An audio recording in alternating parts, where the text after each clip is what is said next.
Hello students, welcome to Magnet Brains. मैं रूपाली वर्मा।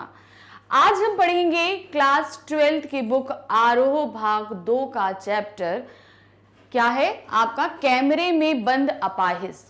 कैमरे में बंद अपाहिज ये एक कविता है। एक अपाहिज की किस तरीके से एक दूरदर्शन चैनल पे कैसे मजाक उड़ाया जा रहा है, एक वीडियो बनाया जा रहा है, एक कार्यक्रम साक्षात्कार के रूप में लिया जा रहा है और उस पे उसका मजाक किस तरीके से उसका व्यंग किया जा रहा है, ये बात कवि ने एक कविता के माध्यम से हमारे सामने प्रस्तुत करी है।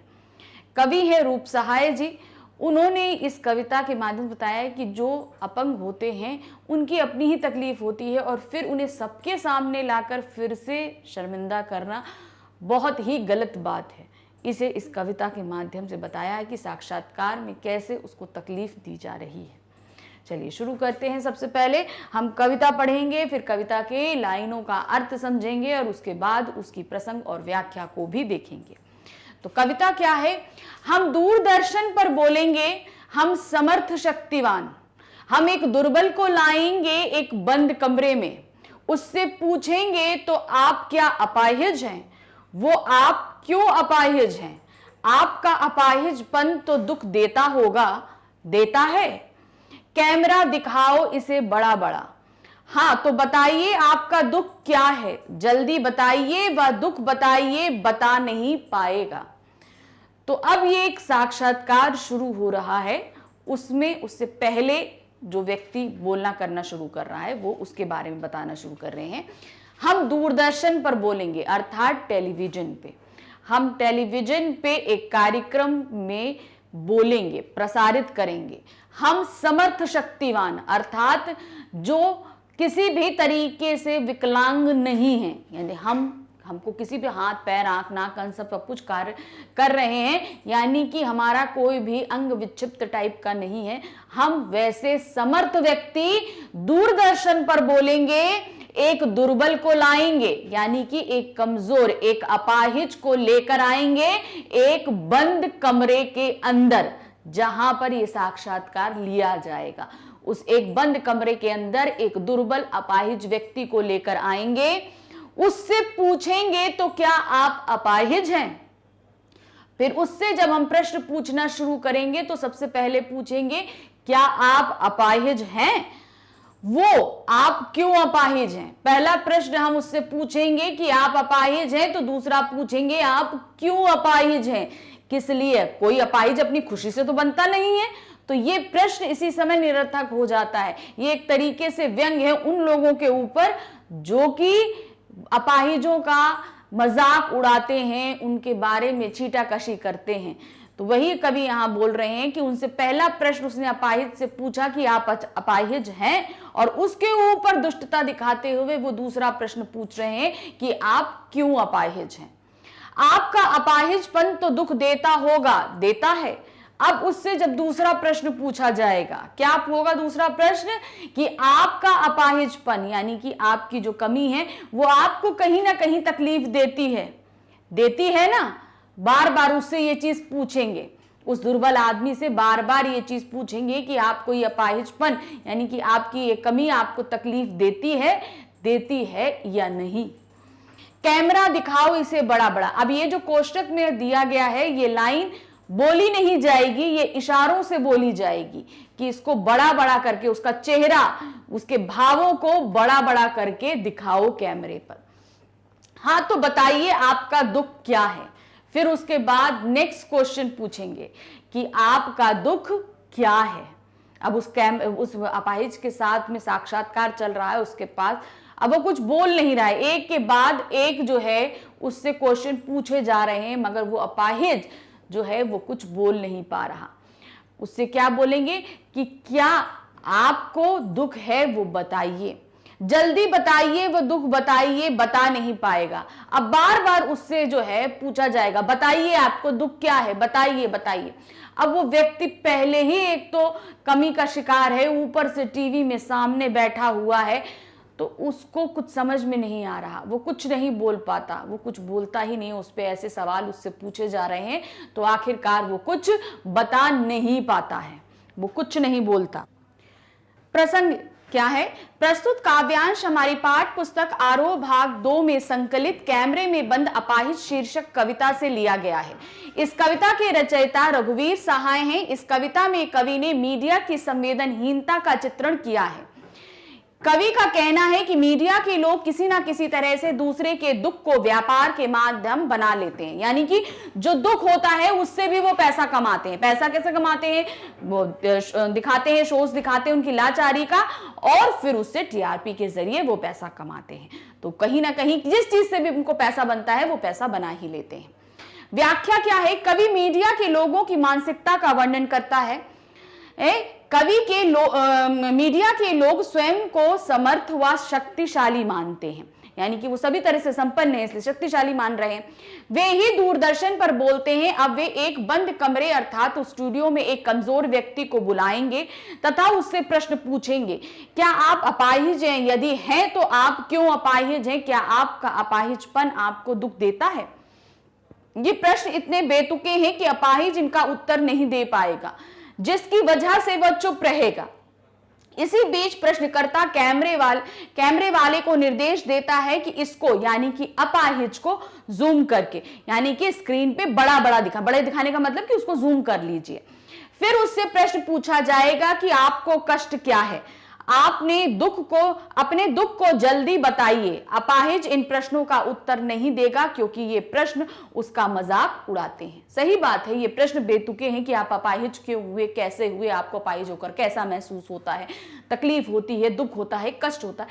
ये सवाल वाकई ही एकदम बेतुके हैं एक ऐसे व्यक्ति से जिसके लिए खुद अभी मतलब उसकी कमी के कारण उसकी लाइफ सजा बन जाती है। जो आगे की कविता है, सोचिए बताइए आप अपाहिज होकर कैसा लगता है। कैसा यानी कैसा लगता है?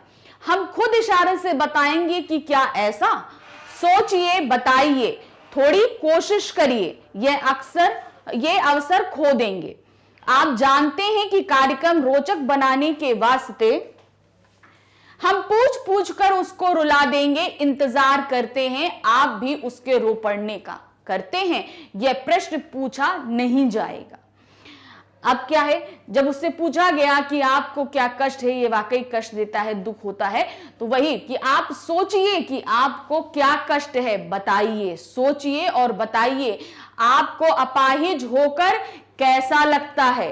फिर से पूछा जाएगा प्रश्न कि कैसा लगता है आपको अपाहिज होकर, यानी कैसा लगता है। अब किसी को अपाहिज होकर कैसा लगेगा? तो ये बेतुके सवाल ही तो हैं जो इस साक्षात्कार में पूछे जा रहे हैं। हम खुद इशारे से बताएंगे। अब जब वो अपाहिज व्यक्ति खुद नहीं बता पाएगा कि उसको कैसा लग रहा है, तो इंटरव्यू लेने वाला व्यक्ति यानी साक्षात्कारकर्ता जो है वो खुद इशारे से कैमरे में बताएगा कि आपको ऐसा लगता है।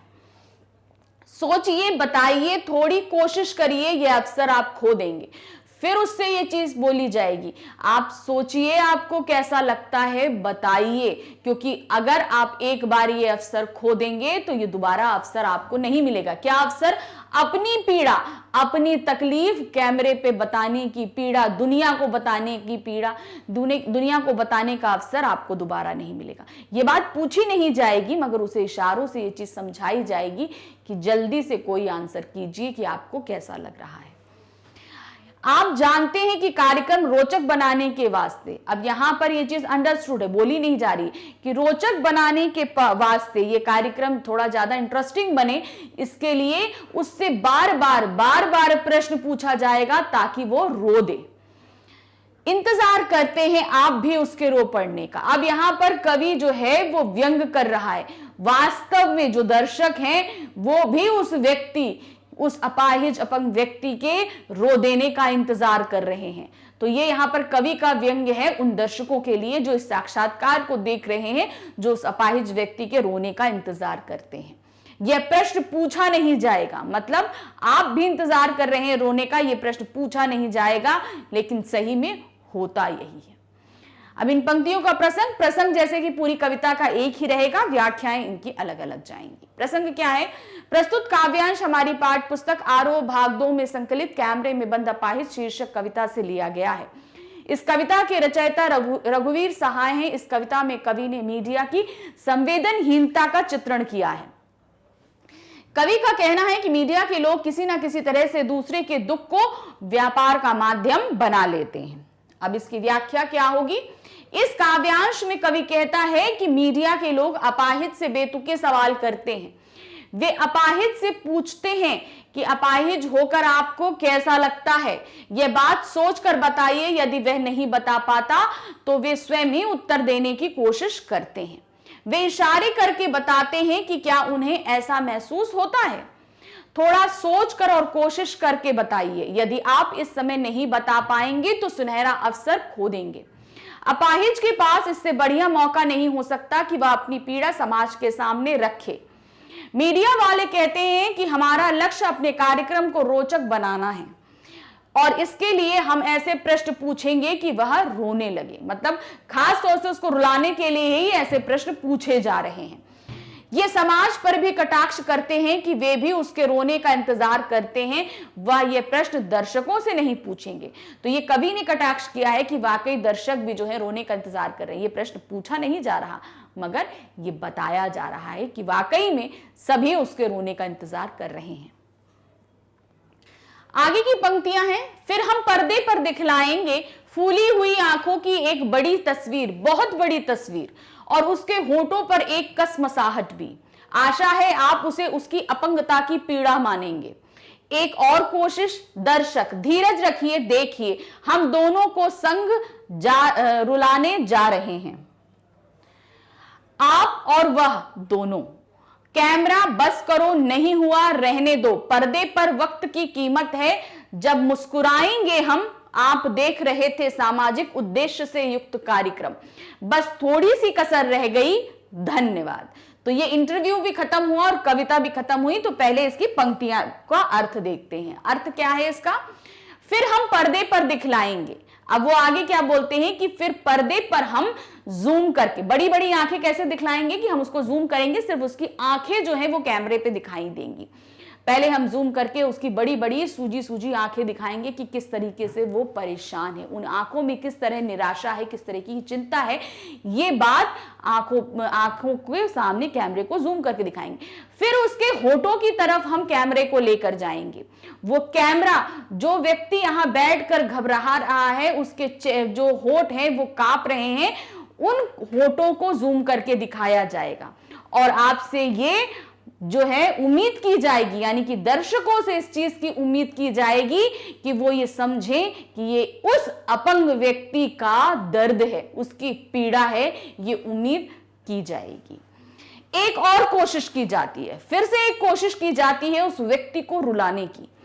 दर्शक धीरज रखिए, देखिए, फिर से मतलब उसको बोला जा रहा है देखिए कि फिर से देखिए कि हम फिर से कोशिश करने जा रहे हैं, हम दोनों को संग रुलाने जा रहे हैं। दोनों कौन संग? यानी कि दर्शक और वो व्यक्ति। फिर से उससे प्रश्न पूछा जाता है और फिर से कोशिश की जाती है कि वो व्यक्ति रो दे और उस व्यक्ति के रोते ही यहां इस कार्यक्रम को देख रहे जितने दर्शक हैं वो भी रो दें। आप और वह दोनों, कैमरा बस करो, नहीं हुआ रहने दो, पर्दे पर वक्त की कीमत है। अब जब वो व्यक्ति नहीं हुआ तो इशारे से उस कार्यक्रम को बंद करने का इशारा कर दिया गया कि ठीक है, वो व्यक्ति नहीं रो रहा है, अब इस कार्यक्रम को बस करो, क्योंकि पर्दे पर एक एक मिनट, एक एक सेकंड की कीमत है। वो नहीं रो रहा तो कोई बात नहीं, लेकिन हम अपना वक्त अब उस पर खर्च नहीं कर सकते क्योंकि इससे हमारा पैसा वेस्ट होना शुरू हो जाता है। तो बस करो, ये कार्यक्रम यहीं बंद करो। अब जब जैसे ही कार्यक्रम हो जाएगा, उस व्यक्ति से हट जाएगा कैमरा, तो अब वो साक्षात्कार मुस्कुराएगा। क्या बोलेगा? आप देख रहे थे सामाजिक उद्देश्य से युक्त कार्यक्रम, और बोलेगा कि ये सामाजिक उद्देश्य से युक्त कार्यक्रम देख रहे थे। तो ये लाइन जो लिखी गई, जो ये बोली गई, ये एक तरीके से कटाक्ष भी है कि एक ऐसा साक्षात्कार जिसमें उस व्यक्ति को रुलाने, उसके मजाक उड़ाया जा रहा था, उसे सामाजिक उद्देश्य का कार्यक्रम बता दिया गया। बस थोड़ी सी कसर रह गई, मतलब उसने ये बोला कि आप सामाजिक उद्देश्य से कार्यक्रम देख रहे थे, बस थोड़ी सी कसर रह गई कि अगर वो व्यक्ति रो देता तो शायद ये कार्यक्रम हिट हो जाता, लेकिन वो चीज हो नहीं पाई और धन्यवाद कहकर वो साक्षात्कार को खत्म करता है। इसका प्रसंग देखेंगे। प्रस्तुत काव्यांश हमारी पाठ पुस्तक आरोह भाग 2 में संकलित कैमरे में बंद अपाहिज शीर्षक कविता से लिया गया है। इस कविता के रचयिता रघुवीर सहाय हैं। इस कविता में कवि ने मीडिया की संवेदनहीनता का चित्रण किया है। उसने यह बताने का प्रयत्न किया है कि मीडिया के लोग किस प्रकार से दूसरे के दुख को व्यापार का माध्यम बना लेते हैं। व्याख्या क्या होगी अब इसकी? कवि कहता है कि दूरदर्शन वाले अपाहिज का मानसिक शोषण करते हैं। वे उसकी फूली हुई आंखों की तस्वीर को बड़ा करके पर्दे पर दिखाएंगे, उसके होठों पर होने वाली बेचैनी और कुछ न बोल पाने की तड़प को भी दिखाएंगे। ऐसा करके वे दर्शकों से उसकी पीड़ा बताने की कोशिश करेंगे और उम्मीद करेंगे कि वो लोग यही समझें कि ये उस अपाहिज व्यक्ति की पीड़ा है। वे कोशिश करते हैं कि वह रोने लगे। साक्षात्कार लेने वाले दर्शकों को धैर्य धारण करने के लिए कहते हैं। वे दर्शकों व अपाहिज दोनों को एक साथ रुलाने की कोशिश करते हैं। तभी वे निर्देश देते हैं कि अब कैमरा बंद करो। तुरंत निर्देश दे दिया जाता है कि इस कैमरे को बंद कर दो। यदि अपाहिज अपना दर्द पूर्णता व्यक्त ना कर पाया तो कोई बात नहीं, पर्दे पर समय बहुत महंगा है। इस कार्यक्रम के बंद होते ही दूरदर्शन के कार्यरत सभी लोग मुस्कुराते हैं और यह घोषणा करते हैं कि आप सभी दर्शक सामाजिक उद्देश्य से भरपूर कार्यक्रम देख रहे थे। इसमें थोड़ी सी कमी रह गई, हम आप दोनों को एक साथ रुला नहीं पाए। फिर भी यह कार्यक्रम देखने के लिए आप सबका धन्यवाद। कि मतलब बहुत कोशिश करी गई कि वो अपाहिज करता व्यक्ति जो है वो रो दे, लेकिन वो रोया नहीं। तो इस तरीके से ये पाठ की व्याख्याएं हमने खत्म करी। तो पहला प्रश्न है, कविता में कुछ पंक्तियां कोष्टकों में रखी गई हैं, आपकी समझ में इनका क्या औचित्य है? कविता के मध्य में कुछ ऐसी लाइनें हैं जिन्हें कि ब्रैकेट में रखा गया था, उनका क्या मतलब है? वो ऐसी चीजें हैं जो या तो इशारों से बताई जा रही हैं या आपको समझने के लिए बोली जा रही हैं। ये सबके लिए अलग अलग, जैसे कैमरामैन के लिए है, दर्शकों के लिए है। ये सभी चीजें या तो बोली नहीं जा रही मगर इशारों के माध्यम से या अपने ही मन में ये सारी चीजों को बोला जा रहा है। तो क्या दिया है? कविता में कुछ पंक्तियां कोष्टक में रखी गई हैं। ये कोष्टक कवि के मुख्य भाव को व्यक्त करते हैं। इनमें लिखी पंक्तियों के माध्यम से अलग अलग लोगों को संबोधित किया गया है। जैसे पहली जो लाइनें जो कैमरामैन के लिए बोली गई है, क्या है? कैमरा दिखाओ इसे बड़ा बड़ा। तो एक यहां बीच में लाइन आई थी, वो कौन सी थी? कैमरा दिखाओ इसे बड़ा बड़ा। और दूसरा था कैमरा बंद, कैमरे को अब बस बंद करो क्योंकि पर्दे पर समय की अहमियत है, कीमत होती है। तो ये दो लाइनें किससे बोली गई थी? कैमरामैन से बोली गई थी। फिर उसके आगे दर्शकों के लिए क्या बोली गई थी जो उनसे बोला। अब यहां पर कवि के भाव थे जो सामने आ रहे थे मगर ये साक्षात्कार में बोले नहीं गए थे। कहा गया था कि आप लोग इनको समझेंगे क्या? हम खुद इशारे से बताएंगे। यानी कि जो साक्षात्कार ले रहा है वो व्यक्ति खुद इशारे से बताएगा कि वो व्यक्ति कैसा महसूस, अपंग व्यक्ति कैसा महसूस कर रहा है उसके अपाहिज होने पर। जब वो बोलता नहीं, आंसर नहीं करता तो ऐसा बोला जाएगा। फिर ये दर्शकों के लिए। फिर दूसरा, ये प्रश्न पूछा नहीं जाएगा कि मतलब आपको कैसा लगा, ये प्रश्न पूछा नहीं जाएगा, ये सिर्फ समझने के लिए कि यानी कि रुलाने के लिए था। फिर आगे है अपंग व्यक्ति को। अपंग व्यक्ति के लिए क्या भाव थे कवि के? वह अवसर खो देगा। अब ये भी ब्रैकेट में था कि वह अवसर खो देगा। अगर अभी नहीं बोलेगा तो अपनी पीड़ा को कैमरे पे बताने का अवसर वो खो देगा। फिर दूसरा था वह बस थोड़ी सी कसर रह गई। अब वो थोड़ी सी कसर भी अपंग व्यक्ति के लिए, अगर बस वो थोड़ी सी कसर रह गई अर्थात वो अगर रो देता तो बेस्ट था, मगर वो रोया नहीं तो कोई बात नहीं। ये भी अपंग व्यक्ति के लिए ही कही गई थी ये लाइन। इस प्रकार कोष्टक कविता के उद्देश्य को अभिव्यक्ति प्रदान करने में सहायक होता है। यानी कि कोष्टक में जो वाक्य लिखे गए थे वो अभिव्यक्ति कर रहे थे कि मतलब एक्चुअल क्या पीछे चल रही है। जैसे हम लोग संवाद लेखन लिखते हैं तो उसमें एक्शन वर्ड्स हम लोग कोष्टक में लिखते हैं, उसी तरीके से यहां पर जो भाव कैमरे पे बोले नहीं जा रहे उन भावों को कोष्टक में किया गया था। वे दर्शकों एवं श्रोताओं के मध्य संपर्क स्थापित करने का कार्य करते हैं। इनके द्वारा ही निर्देशों का आदान प्रदान होता है। यानी कि जो कोष्टक में लिखे शब्द होते हैं ये क्या होते हैं? सुनने वाले और देखने वालों के बीच संपर्क स्थापित करते हैं। नेक्स्ट क्वेश्चन है, कैमरे में बंद अपाहिज करुणा के मुखौटे में छिपी क्रूरता की कविता है, विचार कीजिए। सही सी बात है कि वहां पर एक अपाहिज की करुणा को आप व्यक्त करने के लिए लाए हैं, लेकिन वहां पर उसकी अपंगता का मजाक उड़ाने के लिए ऐसे बेतुके सवाल पूछे जा रहे हैं जिनका कोई मतलब नहीं था वहां पर। तो इस तरीके से क्या है कि ये एक क्रूरता का ही दिखावा था कि आपके अंदर कोई संवेदना नहीं रह गई उस अपाहिज व्यक्ति को लेकर। इसको लिखेंगे कैसे? दूरदर्शन पे एक अपाहिज का साक्षात्कार व्यावसायिक उद्देश्यों को पूरा करने के लिए दिखाया जाता है। दूरदर्शन पर एक अपाहिज व्यक्ति को प्रदर्शन की वस्तु मानकर उसके मन की पीड़ा को कुरेदा जाता है, उसे खुलेआम भुनाया जाता है। साक्षात्कारकर्ता को उसके निजी सुख दुख से कुछ लेना देना नहीं होता। यहां पर कवि के कहने का तात्पर्य यह है कि दूरदर्शन पर दिखाए जाने वाले इस प्रकार के अधिकांश कार्यक्रम केवल संवेदनशीलता को दिखावा करते हैं, कि मतलब हम संवेदन है, हमको सब दुख तकलीफ महसूस होती है, ये सिर्फ दिखावा किया जा रहा, मगर ऐसा होता नहीं है, बल्कि बिना किसी लोक मर्यादा के उसका फायदा उठाने से नहीं चूकते। अर्थात उनकी कथनी और करनी पूर्णता अंतर होती है।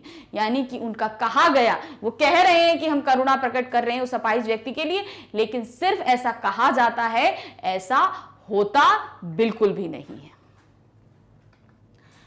क्वेश्चन नंबर 3, हम समर्थ शक्तिवान और हम एक दुर्बल को लाएंगे पंक्ति के माध्यम से कवि ने क्या व्यंग्य किया है?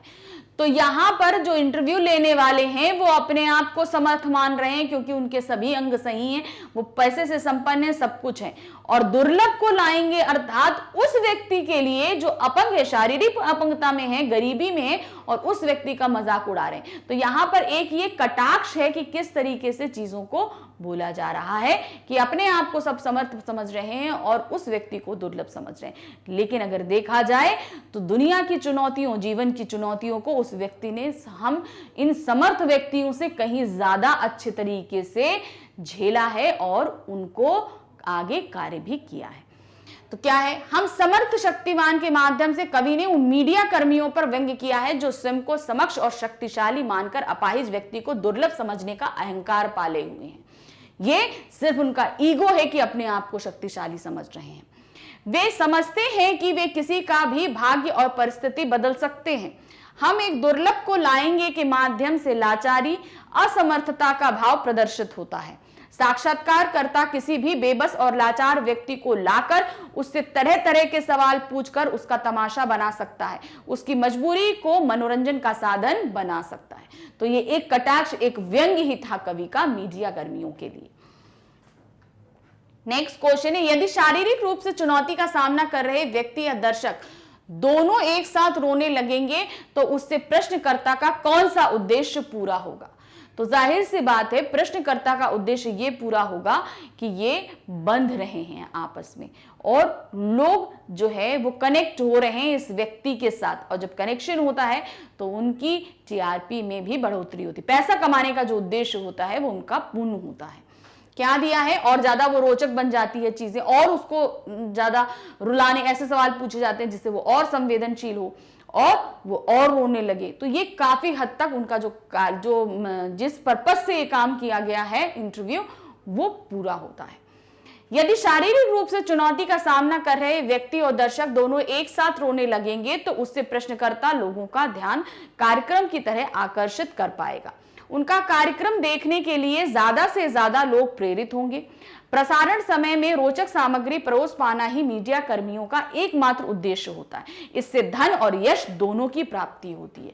तो जब ये चीज होगी तो इनको धन भी प्राप्त होगा, पैसे भी मिलेंगे और यश यानी कि ख्याति, पब्लिसिटी जो है वो भी उनको मिलेगी।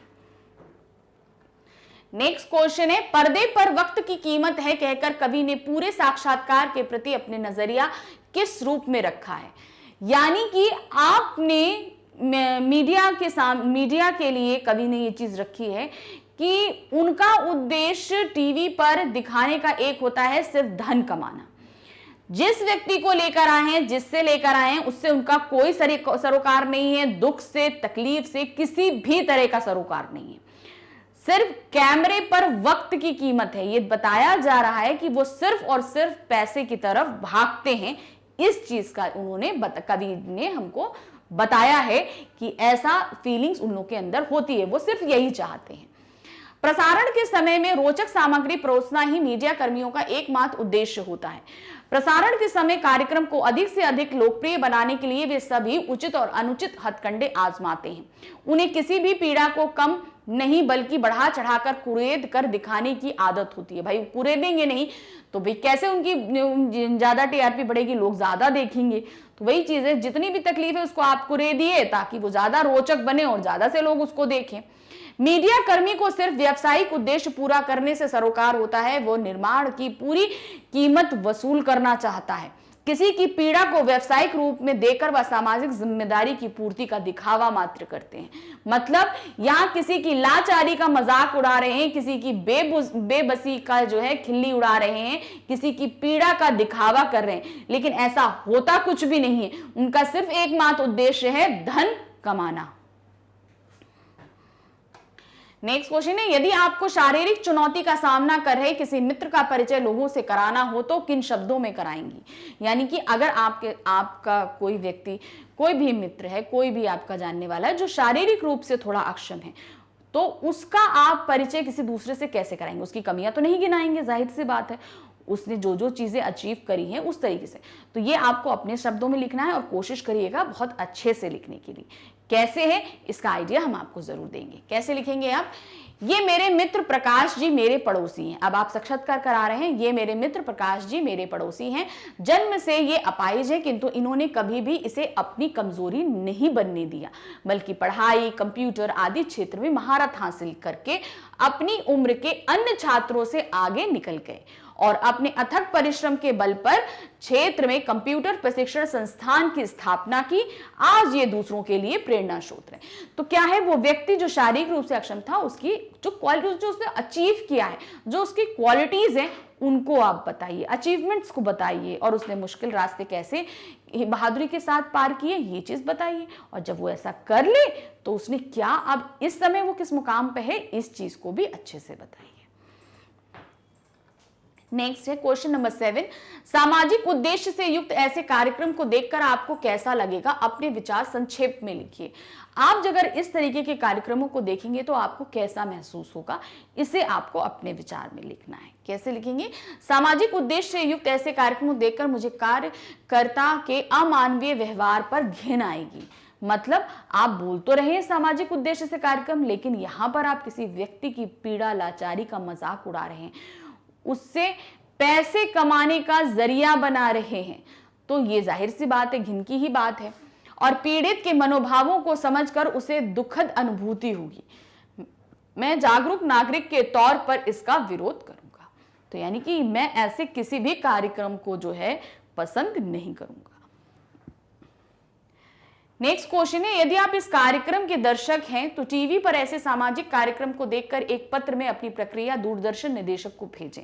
जाहिर सी बात है, अगर आपको कंप्लेंट है, सभी को कंप्लेंट होगी इस तरीके के कार्यक्रम को देखकर, और आप दूरदर्शन निदेशक को इसकी कंप्लेंट करना चाहेंगे कि ऐसे कार्यक्रम आप कृपया करके मत दिखाइए, तो आप उसके लिए एक पत्र लिखेंगे। तो वो पत्र किस तरीके से लिखेंगे, कैसे होगा? सेवा में निदेशक, दूरदर्शन प्रसार समिति, नई दिल्ली। इतना तो आपका परिचय हो गया ऊपर का। फिर आप लिखना शुरू करेंगे, महोदय, मैं आपका ध्यान समझौता नामक कार्यक्रम की ओर दिलाना चाहता हूं। तो जो भी कार्यक्रम का नाम है वो यहाँ पे हमने समझौता रख दिया, तो क्या दिया? समझौता नामक कार्यक्रम की ओर दिलाना चाहता हूं। आप इसमें समाज के विभिन्न वर्ग व उनकी समस्याओं को दिखाते हैं, परंतु इस कार्यक्रम को बनाते वक्त आप पीड़ित की भावनाओं की अवहेलना करते हैं। कई बार उन्हें उपहास का पात्र के रूप में प्रस्तुत किया जाता है। अगर आप उनकी समस्या का समाधान नहीं कर सकते तो उनके अस्तित्व को हानि पहुंचाने का आपको कोई अधिकार नहीं। इस तरीके से हमने अपने मन के भावों को लिखा। फिर क्या लिखेंगे? आशा है आप इस कार्यक्रम के स्तर में उचित सुधार करेंगे। मतलब जो इसका सुधार करिए, आप दिखा रहे हैं तो उनके अचीवमेंट्स को दिखाइए, ना कि उनकी लाचारी को प्रदर्शित कीजिए। भव दिए और उसके नीचे अपना नाम लिखेंगे कि आप जो कोई भी हैं आप अपना नाम दे सकते हैं। चलिए शुरू करते हैं इस चैप्टर के एमसीक्यूज। तो सबसे पहले आ रहा है हमारा क्वेश्चन नंबर 1, अब मुस्कुराएंगे हम इस पंक्ति में हम कौन हैं? कविता हम लोगों ने पढ़ी है, तो ये एक पंक्ति है, यानी कि एक लाइन दी गई है, अब मुस्कुराएंगे हम। तो इसमें हम शब्द किसके लिए इस्तेमाल किया गया है? दूरदर्शन वालों के लिए, अपाहिज के लिए, दर्शक के लिए या कवि के लिए। तो अब ये जो मुस्कुराएंगे हम, ये जो पंक्ति में हम हैं, ये इस्तेमाल किया गया है दूरदर्शन वालों के लिए। जो दूरदर्शन वाले हैं उनके लिए ये इस्तेमाल किया गया है। अब है क्वेश्चन नंबर 2। क्वेश्चन नंबर 2 क्या है? कैमरे में बंद अपाहिज करुणा के मुखौटे में छिपी किसकी कविता है? करुणा मतलब दुख, तकलीफ में छिपी हुई एक मुखौटे में छिपी हुई एक कहानी है। एक कहानी को कविता में प्रस्तुत किया गया है।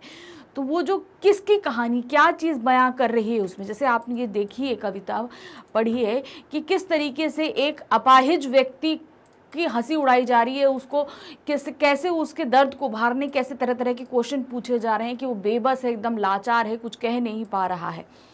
तो ये कैसी कहानी है? तो कैसी है? कैमरे में बंद अपाहिज करुणा के मुखौटे में छिपी दया की कविता है, परोपकार की कविता है, वात्सल्य की है या क्रूरता की है? तो ये कविता करुणा के मुखौटे में छिपी क्रूरता की कविता है। क्रूरता क्यों बोली गई है? क्योंकि उससे प्रश्न ही ऐसे किए जा रहे हैं कि वो एकदम क्रूरता भरे प्रश्न हैं। प्रश्न संख्या 3 क्या दिया गया है? कैमरे में बंद अपाहिज कविता में कैमरा एक साथ क्या दिखाना चाहता है? एक साथ वो कई चीजें दिखाना चाह रहा था। तो वो क्या चीजें थी एक साथ जो दिखाना चाह रहा था? सामान्य व्यक्ति की दुर्दशा और खुशी, समाचार और खेल, दर्शक और अपाहिज रोते हुए, नए और पुराने कार्यक्रम। तो क्या उसे एक साथ दिखाना था? दर्शक और अपाहिज को रोते हुए, क्योंकि वो इंटरव्यू ले रहा था। अगर अपाहिज रो देता तो बाहर बैठे दर्शक भी रो देते। तो ये चीज उनको दोनों को एक साथ दिखानी थी। तो यही चीज सामने आई थी, दर्शक और अपाहिज को रोते हुए एक साथ दिखाना था। अब है प्रश्न संख्या 4। कैमरे में बंद अपाहिज कविता में समर्थ शक्तिवान किसे कहा गया है? कौन है जिसे समर्थ शक्तिवान शब्द के साथ संबोधित किया गया है? कैमरामैन को, अपाहिज को, दर्शकों को या दूरदर्शन वालों को? तो जो समर्थ शक्तिवान शब्द इस्तेमाल किया गया है कविता में, वो दूरदर्शन वालों के लिए इस्तेमाल किया गया है। ये देखिए। अब आते हैं क्वेश्चन नंबर 5 पे। क्वेश्चन नंबर 5 क्या है? दूरदर्शन वाले बंद कमरे में किसे लाए थे? कौन थे जिसके बंद कमरे में लेकर आए थे और जिसका साक्षात्कार हो रहा था? एक दुर्बल को, सबल को, अपंग को या बीमार को? तो वो लेकर आए थे एक अपंग को। क्यों? अपाहिज था ना, कैमरे में बंद अपाहिज, तो अपाहिज क्या हुआ? अपंग हुआ, यानी कि कोई एक अंग जो है उसका विक्षिप्त था। तो यहां पर किसको लेकर आए थे? वो एक अपंग को लेकर आए थे। अब है प्रश्न संख्या 6। क्या दिया है? अपाहिज के होठों पर क्या दिखाई देता है? अब देखिए कविता की पंक्तियां, अगर आपने कविता अच्छे से पढ़ी होगी तो आप तुरंत इस शब्द को पिक कर लेंगे कि क्या होगा। अपाहिज के होठों पर उलझन थी, कसमसाहट थी, पीड़ा थी या मुस्कान थी? तो अपाहिज के होठों पर थी कसमसाहट। ये देखिए। अब आते हैं प्रश्न संख्या 7 पे। प्रश्न संख्या 7 है, कैमरे वाला किन्हें साथ साथ रुलाना चाहता था? किसको साथ साथ रुला रहा था वो?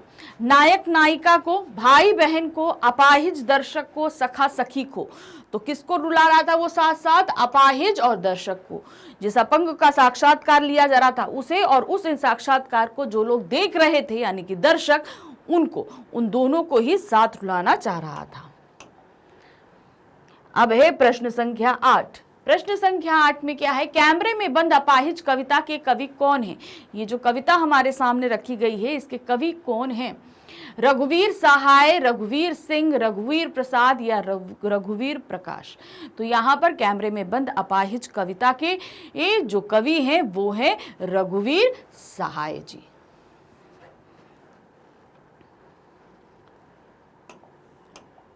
अब है प्रश्न संख्या 9। प्रश्न संख्या 9 है, हम किस पर बोलेंगे? हम किस पर बोलेंगे? अब किस की जगह क्या आएगा? हम मंच पर बोलेंगे, दूरदर्शन पर बोलेंगे, रेडियो पर बोलेंगे या घर पर बोलेंगे? तो कविता की ये पंक्ति है, आपको जो पूर्ण करनी है। तो कहां पर ये बात हो रही थी? हम दूरदर्शन पर बोलेंगे, क्योंकि ये दूरदर्शन पर ही कार्यक्रम प्रसारित होने वाला था, तो दूरदर्शन पर ही बोला जा रहा था। तो क्या होगा? हम दूरदर्शन पर बोलेंगे। अब है प्रश्न संख्या 10। प्रश्न संख्या 10, हम क्या हैं? हम क्या हैं? क्या दिया था? हम समर्थ शक्तिवान हैं। तो यहां पर क्या है? हम शक्त हैं, दुर्बल हैं, समर्थ हैं या निर्जीव हैं। तो क्या है? हम समर्थ हैं, यानी कि हर चीज में हम संपन्न हैं, क्योंकि वो अपाहिज था, वो व्यक्ति अपाहिज था, वो समर्थ नहीं था, उसका एक अंग नहीं था। तो यहाँ दूरदर्शन वाले अपने लिए इस्तेमाल कर रहे थे, हम समर्थ हैं। अब है प्रश्न संख्या 11, हम किसे लाएंगे? किसे लाएंगे? किसको लाया गया था? एक शक्तिवान को, शासनाध्यक्ष को, सेनापति को या दुर्बल को? तो यहां पर किसको लाया गया था दूरदर्शन पर साक्षात्कार के लिए? हम एक दुर्बल को लाएंगे। किसे लाएंगे? एक दुर्बल को लाएंगे। अब है प्रश्न संख्या 12। 12 में क्या है? दुर्बल को हम कहां लाएंगे? कहां लाया गया था दुर्बल को? दूरदर्शन के केंद्र में साक्षात्कार में एक बंद कमरे पे।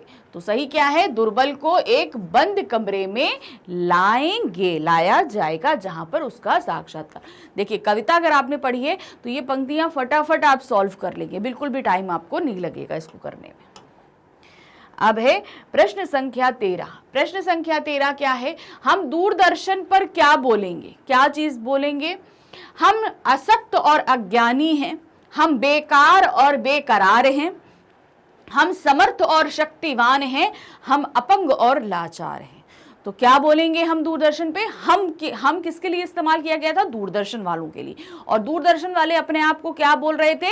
समर्थ और शक्तिवान बोल रहे थे। तो यहां पर क्या सही आंसर है? हम समर्थ और शक्तिवान हैं। तो ये हम शब्द दूरदर्शन वालों के लिए इस्तेमाल होता है और उन्होंने अपने आप को समर्थ और शक्तिवान बोला था। अब है प्रश्न संख्या 14। प्रश्न संख्या 14, अपाहिज से दूरदर्शन कार्यक्रम संचालक किस प्रकार के प्रश्न पूछ रहा था? यानी कि वो जो प्रश्न पूछ रहा था उनसे, वो कैसे प्रश्न थे? अर्थपूर्ण थे। अर्थपूर्ण मतलब उनका कुछ बहुत ही अच्छा अर्थ निकलता। दूसरा, तर्क संगत, उनमें कुछ आर्गुमेंट किया जा सकता था। भावपूर्ण, यानी कि उनमें फीलिंग्स थी।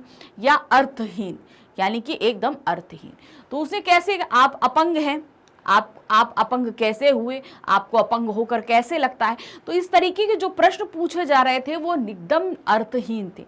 मतलब ऐसा कोई किसी को भी अपंग होकर कैसा लगेगा? बेकार। यानी कि उससे जो प्रश्न पूछे जा रहे थे एक अपंग अपाहिज व्यक्ति से, वो बिल्कुल ही अर्थहीन प्रश्न थे कि उसका कोई भी मतलब नहीं था जिस तरीके से प्रश्न पूछे जा रहे थे उससे।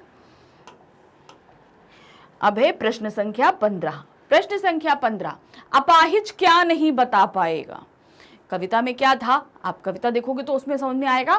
वह अपना सुख नहीं बता पाएगा, दुख नहीं बता पाएगा, सामर्थ्य नहीं बता पाएगा, अपनी शक्ति नहीं बता पाएगा। तो क्या नहीं बता पाएगा? वह अपना दुख नहीं बता पाएगा। जब उससे इस तरीके से निराधार अर्थपूर्ण जो अर्थहीन जो को प्रश्न पूछे जा रहे थे, तो वो व्यक्ति क्या बोल पाएगा? तो वो तो कुछ भी नहीं बोल पाएगा। तो वो अपना दुख तक नहीं बता पा रहा था। अब है प्रश्न संख्या 16, कार्यक्रम को रोचक बनाने के लिए हम अपाहिज को क्या करते हैं? यानी कि कार्यक्रम बहुत अच्छा बने, तो इसके लिए हम शब्द का मतलब ये नहीं है कि मैं या आप। यहां पर हम शब्द याद रखिएगा, दूरदर्शन वालों के लिए इस्तेमाल, जो इंटरव्यू ले रहे थे उनके लिए ये इस्तेमाल हो रहा है कविता में। तो यहां पर हम से तात्पर्य हम आप नहीं हैं, यहां पे हम से तात्पर्य दूरदर्शन वाले हैं जो कविता में कवि ने इस्तेमाल किया है। तो यहां पर कार्यक्रम को रोचक बनाने के लिए हम अपाहिज को क्या करते हैं? रुला देते हैं, हंसा देते हैं, नचा देते हैं, गाना गवा देते हैं। तो क्या करना था रोचक बनाने के लिए? रुला देते हैं। यानी कि दूरदर्शन वाले उसको रुलाने की बहुत कोशिश करते हैं कि वो रो जाए। फिर है प्रश्न संख्या 17। 17 में क्या है? कैमरे वाले पर्दे पर अपाहिज की क्या दिखाएंगे? उसको क्या दिखाना चाह रहे थे? उसको जूम करके नहीं, बड़ा बड़ा करके, पास लाके बड़ा करके क्या दिखाना चाह रहे थे? हंसी उसकी दिखाना चाह रहे थे, रोने से फूली हुई आंख दिखाना चाह रहे थे, अपंगता दिखाना चाह रहे थे, या नृत्य का दृश्य दिखाना चाह रहे थे? तो वो क्या करना चाह रहे थे? रोने से उसकी फूली हुई आंखें, जो फूल गई थी आंखें, उसको जूम मतलब बड़ा बड़ा करके दिखाने का तात्पर्य क्या है कि कैमरे पे जूम करके उसकी आंखें दिखाने की कोशिश कर रहे थे। अब है प्रश्न संख्या 18। प्रश्न संख्या 18, कैमरा एक साथ क्या दिखाना चाहता है? एक साथ क्या दिखाना चाह रहा है? समाचार और खेल, रोशनी और अंधेरा, दर्शक और अपाहिज रोते हुए, प्रस्तुतकर्ता और दर्शक रोते हुए। तो अब यहाँ पे कंफ्यूज नहीं हो जाएगा, प्रस्तुतकर्ता से यहाँ पे तात्पर्य आपके दूरदर्शन वालों से है, तो उनको तो नहीं रोना था ना, तो रोना किसको था? दर्शक और अपाहिज को रोते हुए दिखाना चाह रहे थे। अब है प्रश्न संख्या 19, पर्दे पर किसकी कीमत है? अंतिम पंक्तियों में है ये बात, याद रखिएगा, कविता की अंतिम पंक्तियों में ये बात उभर के आई है। क्या है वहां पर? दर्शक की, पर्दे पर किस चीज की कीमत है? दर्शक की, अपाहिज की, प्रस्तुतकर्ता की या वक्त की? तो क्या बात थी पंक्तियों में? वक्त की कीमत है, पर्दे पर वक्त की कीमत है। अब है प्रश्न संख्या 20। प्रश्न संख्या 20 क्या है? कार्यक्रम समाप्त करते हुए प्रस्तुतकर्ता क्या करेगा? जब आखिरी में जब खत्म हो रहा था, कार्यक्रम खत्म हुआ, तो प्रस्तुतकर्ता, यानी प्रस्तुतकर्ता से तात्पर्य है एंकर, ठीक है, जो एंकर था ना, जो इंटरव्यू ले रहा था, उससे तात्पर्य था। तो वो क्या करता है? क्या करते हुए वो कार्यक्रम को समाप्त करता है? मुस्कुराकर धन्यवाद करते हुए, खेदपूर्ण धन्यवाद करते हुए, रोते हुए धन्यवाद करते हुए, कुछ भी नहीं। तो क्या करता है? वो मुस्कुराकर धन्यवाद करते हुए कार्यक्रम का समापन करता है। अब है प्रश्न संख्या 21। क्या दिया है? प्रस्तुतकर्ता दर्शकों को क्या रखने के लिए अनुरोध करता है? जब वो बार बार क्वेश्चन कर रहा था अपाहिज व्यक्ति से, तो वो दर्शकों से क्या रखने के लिए बोल रहा था? शांति, धैर्य, हिम्मत या दया? तो उसने क्या रखने के लिए बोला था? धैर्य रखने के लिए, कि मतलब थोड़ा सा पेशेंस रखिए, हमारे क्वेश्चन से अभी ये अपाहिज रो देगा। तो यहां पर दर्शकों से धैर्य यानी कि पेशेंस रखने के लिए बोला गया था। अब है क्वेश्चन नंबर 22। प्रस्तुतकर्ता बस करो, नहीं हुआ, रहने दो क्यों कहता है? वो क्यों कहता है बस करो, नहीं हुआ, है ना, रोक दो, ये ऐसा क्यों बोलता है? अपाहिज और दर्शक नहीं रोए इसलिए बोला, प्रस्तुतकर्ता और दर्शक नहीं रोए इसलिए उसने बोला, अपाहिज और प्रस्तुतकर्ता नहीं रोए इसलिए बोला, कैमरा खराब हो गया इसलिए बोला। तो उसने क्यों बोला था? क्योंकि अपाहिज और दर्शक नहीं रोए थे, तब प्रस्तुतकर्ता अर्थात एंकर ने बोला था बस करो, नहीं हुआ, रहने दो, पर्दे पर वक्त की कीमत है। ये चीज उस कविता में बोली गई थी ना, तो ये इसीलिए बोली गई थी क्योंकि ये दोनों अपाहिज और दर्शक नहीं रोए थे। अब है क्वेश्चन नंबर 23। कैमरे वाले एक और कोशिश क्यों करना चाहता था? मतलब कैमरे वाले जो हैं वो एक और कोशिश क्यों करना चाहते थे? तस्वीर साफ दिखाने के लिए, कार्यक्रम को आकर्षक बनाने के लिए, अपाहिज की अपंगता को उभारने के लिए, चमत्कार उत्पन्न करने के लिए।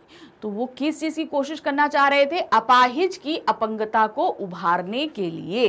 क्यों? क्योंकि वो जो व्यक्ति था वो एकदम चुप था, दुखी था, सब कुछ दिख रहा था उसके चेहरे से, मगर वो कुछ नहीं बोल रहा था। तो कैमरामैन क्या करता है कि वो कहता है एक और कोशिश करते हैं ताकि ये अपाहिज की जो अपंगता है वो उसके जुबान के जरिए बाहर आए, इसलिए वो एक और कोशिश करने के लिए बोलता है। अब है क्वेश्चन नंबर 24। कैमरे में बंद अपाहिज कविता किस पर व्यंग्य है? ये जो कविता रघुवीर सहाय जी ने हमारे सामने प्रस्तुत करी है, ये किस पर व्यंग करा गया, किस पे व्यंग्य करते हुए ये कविता लिखी गई है? अपाहिजों पर, दर्शकों पर, व्यवस्था पर या दूरदर्शन वालों पर? तो ये जो व्यंग्य करा गया है, ये कविता लिखी गई है दूरदर्शन वालों पर व्यंग्य करते हुए। जो प्रश्न करते ये नहीं सोचते कि उनके प्रश्नों से सामने वाले को कितनी तकलीफ हो रही है, तो उन्हीं पर व्यंग्य करते हुए रघुवीर सहाय जी ने ये कविता प्रस्तुत करी है। अब है क्वेश्चन नंबर 25 में क्या है? दूरदर्शन वाले किसकी संवेदना से खिलवाड़ कर रहे थे, यानी कि किसको आहत कर रहे थे अपने प्रश्नों से? जो पहले से दुखी था, तकलीफ था, और उसको और ज्यादा उनके प्रश्नों से हो रहा था, कौन था वो? कैमरामैन, दर्शकों को, प्रस्तुतकर्ता को या अपाहिज को? तो दूरदर्शन वाले अपाहिज की संवेदना के साथ खिलवाड़ कर रहे थे। तो संवेदना से खिलवाड़ करने का तात्पर्य ये था कि उससे प्रश्न ऐसे पूछ रहे थे कि उसको और ज्यादा तकलीफ हो रही थी। अब है क्वेश्चन नंबर 26 में क्या है? दूरदर्शन पर किस उद्देश्य से युक्त कार्यक्रम दिखाया जा रहा है? कौन सा कार्यक्रम? उसमें बताया गया था ना, देखिए जब आप कविता पढ़ेंगे तो उसमें बताया गया है कि सामाजिक उद्देश्य से युक्त कार्यक्रम दिखाया जा रहा है। तो यहाँ पर क्या होगा? धार्मिक, वैज्ञानिक, मनोवैज्ञानिक या सामाजिक? तो सही क्या है? दूरदर्शन पर सामाजिक उद्देश्य से युक्त कार्यक्रम दिखाया जा रहा था। क्वेश्चन नंबर 27 क्या है? रघुवीर सहाय का जन्म कब हुआ था? देखिए हमने आपसे पहले ही बोला था कि जब भी हम एमसीक्यूज करेंगे तो हमें पाठ परिचय, कवि परिचय, आपको पूरी कविता, उसके शब्दार्थ, उसके प्रश्न उत्तर जितना भी है सब कुछ आपको पढ़ना है। तो अब देखिए ये जो क्वेश्चन आया है ये हमारे कवि के जीवन परिचय से आया है। क्या दिया है? रघुवीर सहाय का जन्म कब हुआ? 1980, 1970, 1933, 1929। तो रघुवीर सहाय जी का जन्म हुआ है 1929 में। ये देखिए, अब आते हैं क्वेश्चन नंबर 28 क्या है? रघुवीर सहाय जी का निधन कब हुआ? तो ये सभी भी वो ये क्वेश्चन भी आपका, इसका आंसर भी आपको वही लेखक के जीवन परिचय में मिलेगा। 1980, 1988, 1971, 1990। तो सही आंसर क्या है? 1990। कब हुआ था उनका निधन? 1990 में हुआ था। अब है क्वेश्चन नंबर 29। रघुवीर सहाय का निधन कहाँ हुआ था? कानपुर में, बनारस में, बिजनौर में या दिल्ली में? तो रघुवीर सहाय जी का निधन हुआ था दिल्ली में। देखिए दिल्ली में उनका निधन हुआ था। अब है क्वेश्चन नंबर 30 में क्या है? कैमरे में बंद कविता में कवि ने किसका चित्रण किया है? ये पूरी कविता जो हमारे सामने प्रस्तुत की गई है, चित्रण किसका उभार कर सामने रखा गया? देखिए ये कविता तो थी, कविता जो है व्यंग किस पे थी? दूरदर्शन वालों पे। मगर इस पूरी कविता में चित्रण किसका किया गया? किसके बारे में हम बात कर रहे हैं? अपाहिज के बारे में, रोगी के बारे में, भगत जी के बारे के, या इनमें से कोई नहीं? तो हम इस पूरी कविता में अपाहिज के बारे में बात कर रहे हैं। देखिए कि कैसे उसकी आंखें फूली हुई हैं, उसके होठों पर कसमसाहट है, वो कुछ बोल नहीं रहा, शांत। तो ये यहाँ पर कवि ने किसका चित्रण किया है? अपाहिज का। क्वेश्चन नंबर 31 क्या है? कैमरों में बंद अपाहिज कविता कवि के किस काव्य संग्रह से ली गई है? तो क्या है? कैमरे में बंद जो कवि ली गई है तो ये किस काव्य संग्रह से ली गई है? देखिए जो रघुवीर सहाय जी हैं उन्होंने एक कविता लिखी नहीं है, उन्होंने बहुत सारी कविताएं लिखी हैं। अब बहुत सारी कविताएं अब एक कविता में तो आई नहीं, तो उसके अलग अलग संग्रह बनाए गए, अलग अलग नामों से हैं, तो सबके नाम अलग अलग हैं। तो अब ये कविता किस काव्य संग्रह से निकलकर हमारे पास में आई है? लोग भूल गए हैं, सीढ़ियों पर धूप, का तथा खा दोनों, यानी कि ऊपर वाले दोनों हो सकते हैं, इनमें से कोई नहीं। तो सही क्या है? कैमरे में बंद अपाहिज जो कविता ली गई है लोग भूल गए कविता काव्य संग्रह से हमारे सामने आई है। वे क्वेश्चन नंबर 32 क्या है? रघुवीर सहाय जी का जन्म कहाँ हुआ था? वो कहाँ पर पैदा हुए थे? दिल्ली, कानपुर, महाराष्ट्र या लखनऊ? तो रघुवीर सहाय जी का जन्म हुआ था लखनऊ में। अब है क्वेश्चन नंबर 33 क्या है? कैमरे में बंद अपाहिज कविता में फूली हुई आंख का क्या अर्थ है? उसमें बताया गया है ना फूली हुई आंख, तो उसका क्या मतलब है? क्या दिया जा रहा है मतलब? आंख का सूजना, आंख में चोट लगना, रोना, आंसुओं से भरी आंखें। तो अब आंख तो कई तरीके से फूल सकती है, कोई हमें मार दे, कुछ उसमें चला जाए, कहीं चोट लग जाए, कहीं हम टकरा जाएं, तो आंखें तो फूल तो कई कारणों से सकती। लेकिन इसमें आंखें किस कारण से फूली हुई आंखों का क्या कारण था? वो था आंसुओं से भरी आंखें। मतलब उस अपाहिज व्यक्ति के जीवन में बहुत तकलीफ थे, बहुत दुख थे, जिससे वो रोता था, इसी कारण उसकी आंखें फूल गई थी। तो क्या था? आंसुओं से भरी हुई आंखें थी। मतलब वो रोता रहता था, भीगी रहती थी, इसलिए उसकी आंखें फूली हुई थी। अब है क्वेश्चन नंबर 34 में क्या दिया गया है? कैमरे में बंद अपाहिज कविता में दूरदर्शन कर्मियों की किस मनोवृत्ति को दर्शाया गया है? उनके द्वारा पूछे जा रहे प्रश्न, उनके द्वारा किए जा रहे कृत्य, हमें क्या मनोवृत्ति, वो लोग, उन लोग का कैसे व्यक्ति हैं, उनकी क्या चीज हमारे सामने निकल कर आ रहा था? चंचल हैं वो लोग, अनुभवी हैं, संवेदनहीनता आ रही थी या सहायक?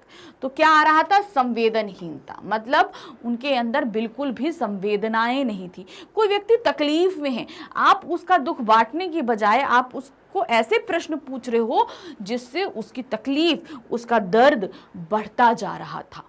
तो यहाँ पर क्या हुआ कि कैमरे के जो कर्मी थे, यानी कि दूरदर्शन जो कर्मी थे, वो क्या थे, उनकी संवेदनहीनता दिखाई जा रही थी कि कोई व्यक्ति अगर तकलीफ में है तो उसके अपने कृत्यों द्वारा हम उसकी तकलीफ को ना बढ़ाएं।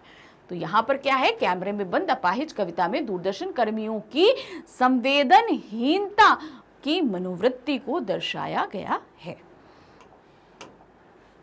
अब है क्वेश्चन नंबर 35 क्या है? दूरदर्शन के लिए क्या आवश्यक है? इस पूरी कविता को पढ़ने के बाद क्या पता चलता है आपको कि दूरदर्शन के लिए सबसे जरूरी क्या था?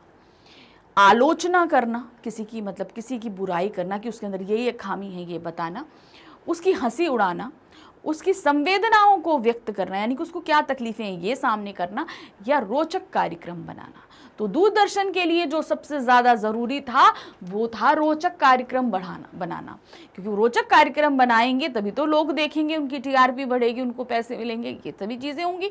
तो यहाँ पर क्या था? दूरदर्शन के लिए आवश्यक है रोचक कार्यक्रम को बनाना।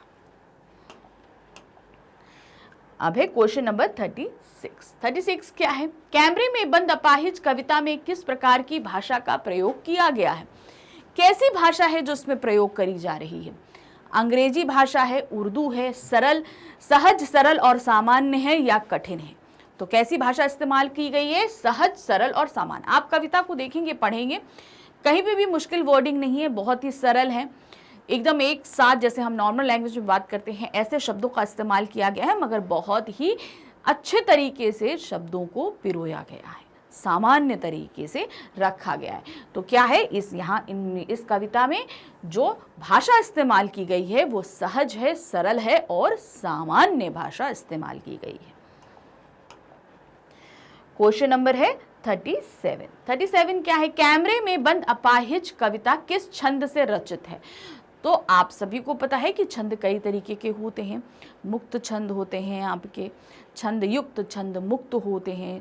तो यहाँ पर क्या है, आप देखेंगे चौपाई, दोहा, सोरठा, आप बहुत तरीके के छंद इस्तेमाल किए जाते हैं। तो यहाँ पर कौन से छंद का इस्तेमाल किया गया? मुक्त छंद है, दोहा छंद है, चौपाई छंद है, या सोरठा है? तो आप यहाँ पर देखेंगे क्या है, मुक्त छंद है। मुक्त छंद कैसे हम पता करेंगे? आप देखेंगे कि उसमें जो है आपके तुकांत शब्दों का इस्तेमाल नहीं किया गया है। तो यहाँ पर क्या है, आपका मुक्त छंद का इस्तेमाल किया गया है। अब है क्वेश्चन नंबर 38 में क्या है? कैमरे में बंद अपाहिज कविता का मुख्य कथ्य क्या है? यहाँ पर जो मुख्य कथन है वो किस चीज पर बेस्ड है? समाज दिव्यांग जनों के प्रति संवेदनशील नहीं है। समाज, ये जो पूरा समाज है, वो जो दिव्यांग जन होते हैं, यानी कि जो एक तरीके से अपाहिज होते हैं, उनकी तरफ कोई भी संवेदना नहीं रखता है। दिव्यांग जनों के प्रति करुणा के मुखौटे में छिपी क्रूरता की कविता है, यानी कि लोगों की जो है ना, हम दिखाते हैं कि हमारे अंदर संवेदना है, लेकिन उसके पीछे जो हम रिएक्ट कर रहे हैं वो क्या है, वो क्रूरता है। मीडिया का व्यवहार स्वार्थी है, उपयुक्त में से कोई भी नहीं। तो सही क्या है, ये कविता कैसी है? दिव्यांग जनों के प्रति करुणा के मुखौटे में छिपी क्रूरता की कविता है, कि किस तरीके से क्रूर हो जाते हैं लोग, ये इस पर ये कविता लिखी गई है। बेसिकली दूरदर्शन वालों की क्रूरता को दर्शाया गया है यहाँ पर। अब है क्वेश्चन नंबर 39 में क्या है? कार्यक्रम निर्माता मीडिया जनों का शूटिंग के समय कैसा रवैया होता है? वो जो रवैये का मतलब है उनका बिहेवियर कैसा रहता है जब वो शूट करते हैं, तो कैसा रहता है? सहानुभूतिपूर्ण रहता है, सहयोगपूर्ण रहता है, व्यावसायिक रहता है, या उक्त सभी रहता है? तो देखिए वो वहां पर जो उनका रवैया था वो कैसा था, व्यवसायिक था। उन्हें अपने व्यवसाय से मतलब था, यानी कि वो अपना कार्यक्रम रोचक बनाना चाहते थे। बस किसी तरीके से चाहते थे कि वो रो दें और हमारा जो कार्यक्रम सफल हो जाए और रोचक बन जाए, ये चीज चाहते थे। मगर उसके लिए रुलाने के लिए वो कैसे प्रश्न पूछ रहे हैं, क्या कर रहे हैं, इससे उनको कोई मतलब नहीं था। तो यहाँ पर कैसे उनका रवैया था, व्यवसायिक रवैया था। यहाँ पर रवैये का तात्पर्य है बिहेवियर से। अब है क्वेश्चन नंबर 40। क्वेश्चन नंबर 40 क्या है, दिव्यांगजनों के विषय में कार्यक्रम बनाने वाले टेलीविजन कर्मियों का दिव्यांगजनों के प्रति कैसा व्यवहार होना चाहिए। हमने यहाँ पर देखा कि उनका व्यवहार कैसा है, लेकिन आपके मत से उनका व्यवहार कैसा होना चाहिए। हमने यहाँ पर देखा कि बिल्कुल संवेदनहीन उनका व्यवहार था, बिल्कुल भी संवेदनाएं नहीं थी उनकी तकलीफ के प्रति। तो अब आपके हिसाब से उनका व्यवहार कैसा होना चाहिए, सहयोगपूर्ण होना चाहिए, सहानुभूतिपूर्ण होना चाहिए, सांत्वना भरा होना चाहिए, या संवेदनशील होना चाहिए। तो देखिए जो व्यक्ति अपाहिज है वो कभी भी आपसे सांत्वना नहीं चाहेगा, सहानुभूति नहीं चाहेगा, सहयोग नहीं चाहेगा, लेकिन संवेदना जरूर चाहेगा कि आप उसको और ज्यादा तकलीफ ना दें अपने व्यवहार से। तो यहां पर क्या है, संवेदनशील होना चाहिए। अब हमारे पास क्वेश्चन नंबर 41 में क्या दिया है, एक दिव्यांगजन का साक्षात्कार लेते समय मीडिया कर्मी क्या चाहता है। मीडिया कर्मी क्या चाह रहा है, जिसका इंटरव्यू ले रहा है, तो उसको उसकी अपनी चाहत क्या है उस इंटरव्यू से। उसे रुलाकर उसकी अपंगता की पीड़ा दिखाना चाहता है, उसके प्रति सहानुभूति दिखाकर एक रोचक कार्यक्रम बनाना चाहता है, अपने कार्यक्रम को एक मनोरंजक कार्यक्रम बनाना चाहता है, उक्त में से कोई भी नहीं। तो इस कविता के अनुसार अगर हम देखेंगे तो उसे रुलाकर उसकी अपंगता की पीड़ा को दिखाना चाहता है कि कैसा वो तकलीफ में है, ये चीज वो चाहता है कि उसको रुला दे, उसकी आंखों के जरिए, आंसू के जरिए ये चीज सभी को सामने आ जाए। अब है क्वेश्चन नंबर 42 में क्या दिया है, इस कविता की शैली को क्या कहा जाता है। ये कविता जो हमारे सामने प्रस्तुत की गई है, ये कैसी शैली का इस्तेमाल किया गया है। एक अलंकारिक शैली मतलब जहां पर अलंकारों का बहुत तरीके से प्रयोग किया गया हो और कविता को सजा दिया गया हो उन शब्दों के माध्यम से। नाटकीय शैली, जहां पर एक नाटक मंच पर प्ले कर उसे कविता के जरिए हमारे सामने प्रस्तुत किया गया। प्रतीकात्मक शैली, जहां पर कुछ चीजें प्रतीक के तौर पर हमारे सामने रखी जाती हैं और उनसे सिमिलर करके कविता हमारे सामने रखी जाती है।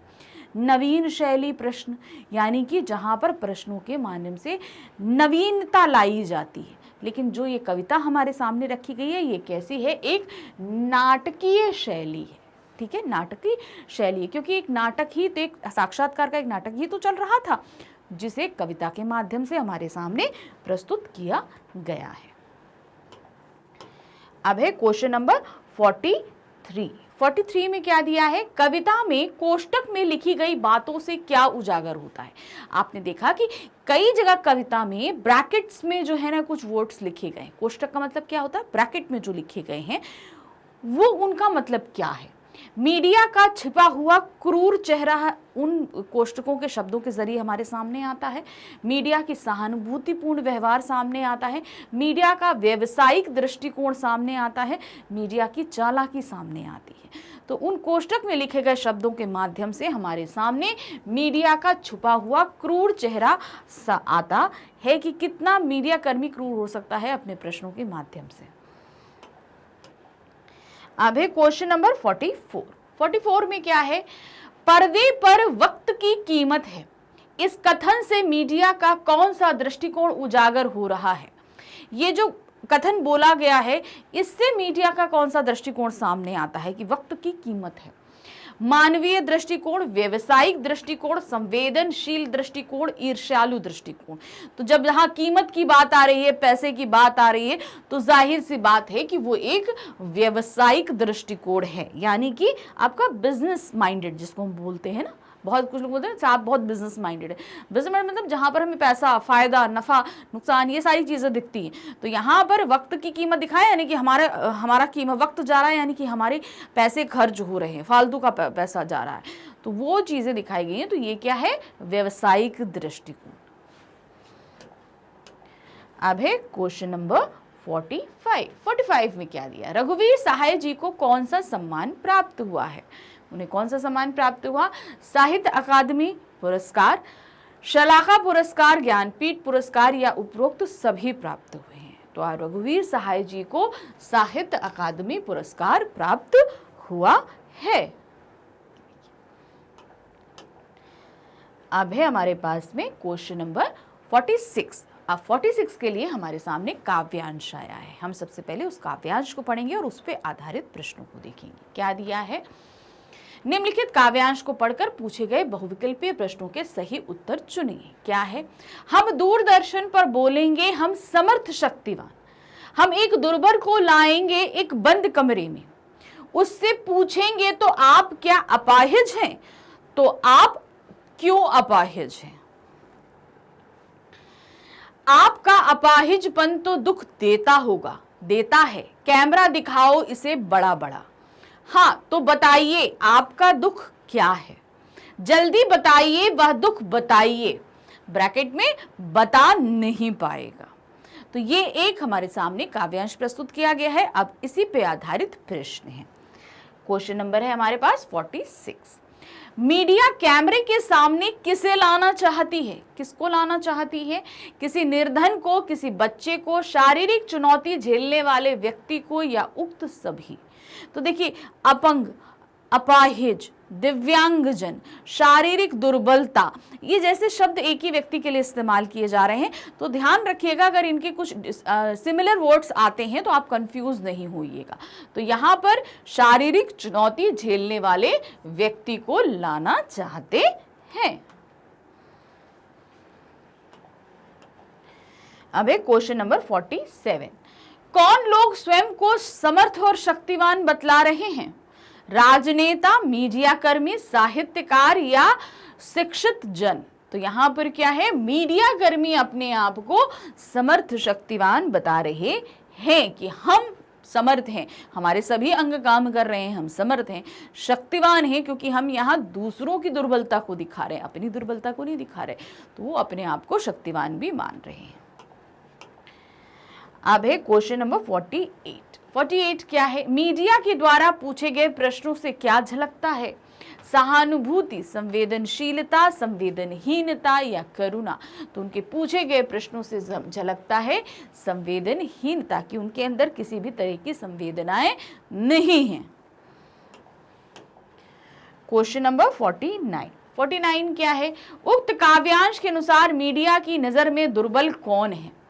ये जो काव्यांश हमारे सामने अभी हमने पढ़ा था, इसमें दुर्बल किसके लिए इस्तेमाल किया गया है? ये जो शब्द दुर्बल इस्तेमाल किया गया है, ये किसके लिए इस्तेमाल किया गया है?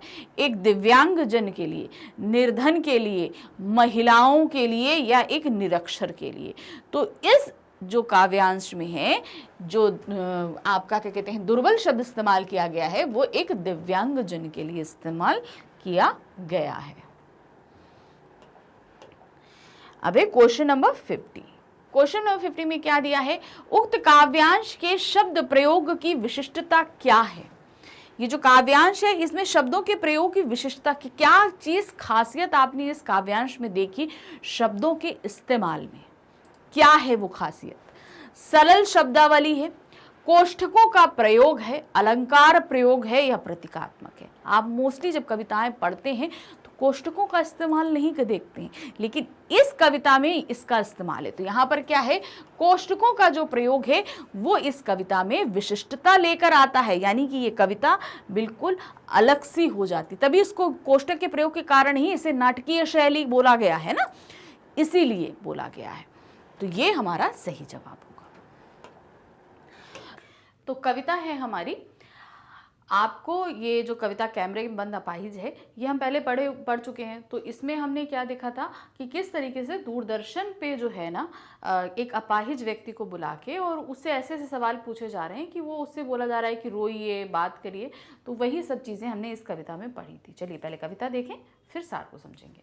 हम दूरदर्शन पर बोलेंगे हम समर्थ शक्तिवान, हम एक दुर्बल को लाएंगे एक बंद कमरे में, उससे पूछेंगे तो आप क्या अपाहिज हैं, तो आप क्यों अपाहिज हैं? आपका अपाहिजपन तो दुख देता होगा, देता है। कैमरा दिखाओ इसे बड़ा बड़ा। हाँ, तो बताइए आपका दुख क्या है, जल्दी बताइए, वह दुख बताइए। बता नहीं पाएगा, सोचिए, बताइए आपको अपाहिज होकर कैसा लगता है। कैसा यानी कैसा लगता है, हम खुद इशारे से बताएंगे कि क्या ऐसा। सोचिए, बताइए, थोड़ी कोशिश करिए, यह अवसर खो देंगे। आप जानते हैं कि कार्यक्रम रोचक बनाने के वास्ते हम पूछ पूछ कर उसको रुला देंगे।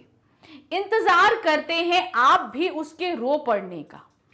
करते हैं, यह प्रश्न पूछा नहीं जाएगा। फिर हम पर्दे पर दिखलाएंगे फूली हुई आंखों की एक बड़ी तस्वीर, बहुत बड़ी तस्वीर, और उसके होठों पर एक कसमसाहट भी। आशा है आप उसे उसकी अपंगता की पीड़ा मानेंगे। एक और कोशिश, दर्शक धीरज रखिए, देखिए हम दोनों को एक संग रुलाएंगे, आप और वह दोनों। कैमरा बस करो, नहीं हुआ, रहने दो। पर्दे पर वक्त की कीमत है, अब मुस्कुराएंगे हम। आप देख रहे थे सामाजिक उद्देश्य से युक्त कार्यक्रम, बस थोड़ी ही कसर रह गई। धन्यवाद। तो इस कविता में कवि हमको बता रहे हैं कि दूरदर्शन पर किस तरीके से एक बंद कमरे में एक अपाहिज को लाया जाता है और उससे ऐसे प्रश्न पूछे जाते हैं जिसका उत्तर वो खुद नहीं दे पाता। आप अपाहिज हैं, आप अपाहिज कैसे हुए, आपको अपाहिज होकर कैसा महसूस होता है, इस तरीके से प्रश्न पूछे जाते हैं जिससे वो रो दे। वो रोएगा तो दर्शक देखने वाले भी रोएंगे, तो इससे क्या होगा, हमारा सीरियल बहुत पॉपुलर होगा। ये आजकल के मतलब दूरदर्शन जो चैनल्स होते हैं उनका ये जो माध्यम होता है करने का कि किस तरीके से हम दर्द को सामने लाएं, दर्द को सामने लाएं, आप भी रोएंगे। तो एक तरीके से उसकी अपंगता की यहाँ पर मजाक उड़ाया जा रहा है, उसको तकलीफ दिए जा रही है बातों के माध्यम से, इस कविता में दर्शाया गया था। बहुत से ऐसी चीजें थी हमने जो कोष्टक में देखी, वो कोष्टक में चीजें ऐसी थी जो बोली नहीं जाएंगी, उनके पीछे के भावों को समझाया गया है। तो ये हमने पढ़ा। अब इस कविता के सार को समझें कि क्या है इस कविता में। कैमरे में बंद अपाहिज कविता को लोग भूल गए हैं, काव्य संग्रह से लिया गया है। अब ये जो कविता है ये किससे ली गई, कौन सा संग्रह है, लोग भूल गए हैं, ये काव्य संग्रह है, उसमें से ये कविता ली गई है। इस कविता में कवि ने शारीरिक चुनौती को झेल रहे व्यक्ति की पीड़ा के साथ साथ दूरसंचार माध्यमों के चरित्र को भी रेखांकित किया है कि जो एक अपंगता झेलता है, यानी किसी का एक अंग अगर काम नहीं कर रहा तो जाहिर सी बात है कि उसे कामों को करने में परेशानी होती है। आपने आम जिंदगी में बहुत सी चीज़ों को करने में उसे दिक्कत आती है, तो वो उन सब चीज़ों को तो झेल ही रहा है। ये सारी चीज़ें बताई गई हैं हमें इस कविता में। साथ ही जो ये दूर संचार माध्यम जो होते हैं, यानी कि जैसे ये दूरदर्शन को लिया गया है, इनमें जो काम कर रहे लोग हैं उनके चरित्र को भी यहाँ पर बताया गया है। किसी की पीड़ा को दर्शक वर्ग तक पहुंचाने वाले व्यक्ति को उस पीड़ा के प्रति स्वयं संवेदनशील और दूसरों को संवेदनशील बनाने का दावेदार होना चाहिए।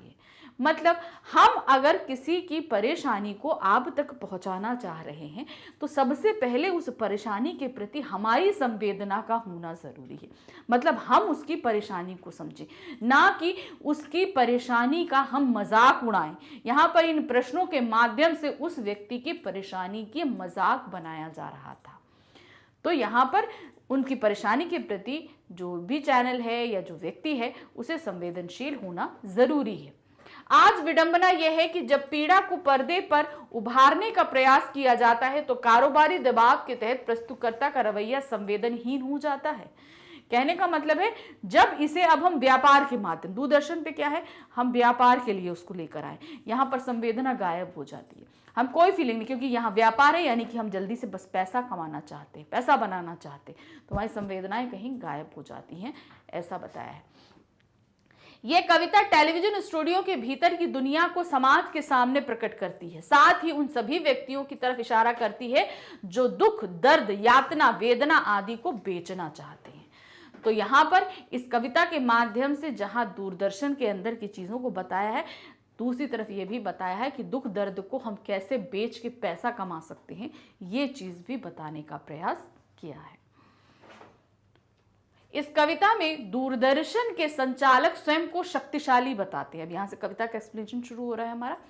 संचालक यानी कि जो वहाँ के लोग हैं वो अपने आप को बहुत ही शक्तिशाली बता रहे हैं कि हम बहुत ही संपन्नता है, क्योंकि उनके सभी अंग काम कर रहे हैं, क्योंकि वहाँ जो इंटरव्यू देने के लिए व्यक्ति आया है वो अपंग है कहीं, इसलिए उसके सामने अपने आप को शक्तिशाली दिखाने का वो प्रयास कर रहे हैं तथा दूसरों को कमजोर मानते हैं।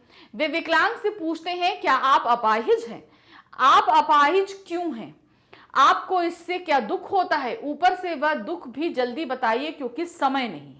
एक तो क्वेश्चन पूछा जा रहा है क्या आप अपाहिज हैं, ऊपर से पूछा जा रहा है आपको अपाहिज आप क्यों हैं, आपको कैसा लगता है, दुख लगता है, और साथ बताया जा रहा है कि आप जल्दी बताइए। क्यों? क्योंकि यहाँ पे ज्यादा समय नहीं।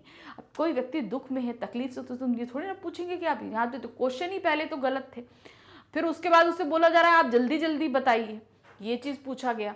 प्रश्नकर्ता इन सभी प्रश्नों के उत्तर अपने हिसाब से चाहता है, और जो क्वेश्चन पूछ रहा है वो चाहता है कि सारे उत्तर जैसे वो चाहता है वैसे दे, यानी कि ऐसे उत्तर दे कि जो देखने वाले यानी कि जो दर्शक हैं वो वाकई ही क्या हो जाए, इमोशनल हो जाए। तो यहाँ पर प्रश्नकर्ता उत्तर के हिसाब का मतलब वो इमोशनल जवाब चाहता है। इतने प्रश्नों से विकलांग घबरा जाता है।